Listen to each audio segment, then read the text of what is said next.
Greetings, YouTube. Rehina Ibrahim is a Malaysian woman who discovered that she's on the US's no-flies list. So, if you're on the no-fly list, you don't get to fly. Now, she would like to fly, and she would like to find out why she's on the list, and she would like to have her name removed from the list. But you see, the no-fly list is one of those secret lists that you can end up on. It's more secret than Santa's list. Nobody could know what's on this on the no-fly zone, no-fly list. Nope, sorry. If you're on the no-fly list, you're just on it. You're gonna have to trust us. You're on it for a good reason. However, if you'd like to know why you're on the list, or if you'd like to get your name off the list, well, that's a different matter. In an effort to further that goal of getting her name off the list, this Ibrahim sued the federal government. Because hopefully, in court, she can then figure out what the heck's going on. Because the government doesn't seem to feel any need to reveal to us why people are on that list unless you make them.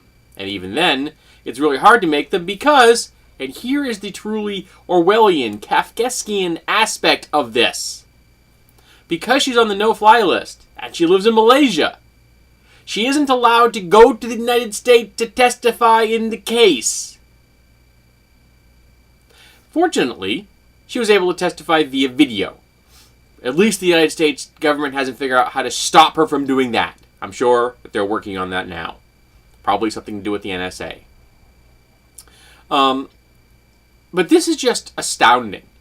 Someone can be on a list, they don't know why they're on the list. And then that list can prevent them from entering the country that they're suing to find out why they're on the list. That's so incredibly convoluted and dumbfounding. It's almost a work of genius. Let's imagine for a second you get sued in court in the United States. You're just a domestic guy. You get into a car accident, a little bumper thingy. Somebody sues you over it. And yet when you go to the court for your case, a guy goes, "No, I'm sorry, you can't enter." And you say, why can't I enter? Well, because the guy that's suing you said you can't. So, sorry, you can't go in. Would that be acceptable? Is it acceptable that you can be thrust onto a list without reason, without explanation, with no transparency, and just left there forever? I mean, there have been cases where people have been on this list because and prevented from flights because their name is similar to a person's name on the list. As though if an actual terrorist was going to sneak onto a plane, that the only thing they were going to do was take their name and change it, say, from James to Jamos. Oh, look, he's so clever. We didn't see that coming. He must be a different person. So if your name happens to be similar to this suspected terrorist or actual terrorist, sorry, you don't get to fly. This crap has actually happened. It's amazing.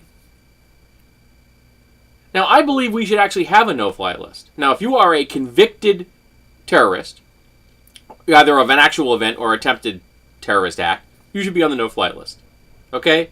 Sorry, done. Now, if you are currently under investigation for an actual case in court with real judges and lawyers and the right to defend yourself and all those things, then you should also be on the list, just the way we take away people's passports sometimes to keep them from escaping the nation that they're in case of a criminal trial. Okay? But other than that, that list shouldn't exist. And if the list does exist, it should be utterly transparent. You know you're on it. The public knows you're on it. It's publicly posted. And if you are found innocent in the case that you're currently being investigated under, your name comes off the list instantaneously. So yes, I believe that the no-fly list has a use. I do not believe the United States is using the list in a healthy and productive manner. It is, in fact, making life more complex pointlessly, and being very Orwellian in the process. So, I hope Miss Ibrahim gets this sorted out. I hope that she can get her name off that list. I hope maybe she can find out why she's on that list. The FBI talked to her about something once, but the FBI has shown that they will be more than willing to fabricate things just to justify their budget. So, I wish her the best of luck. And maybe someday she can actually, see the inside of the court that she should be able to go to when she sues someone.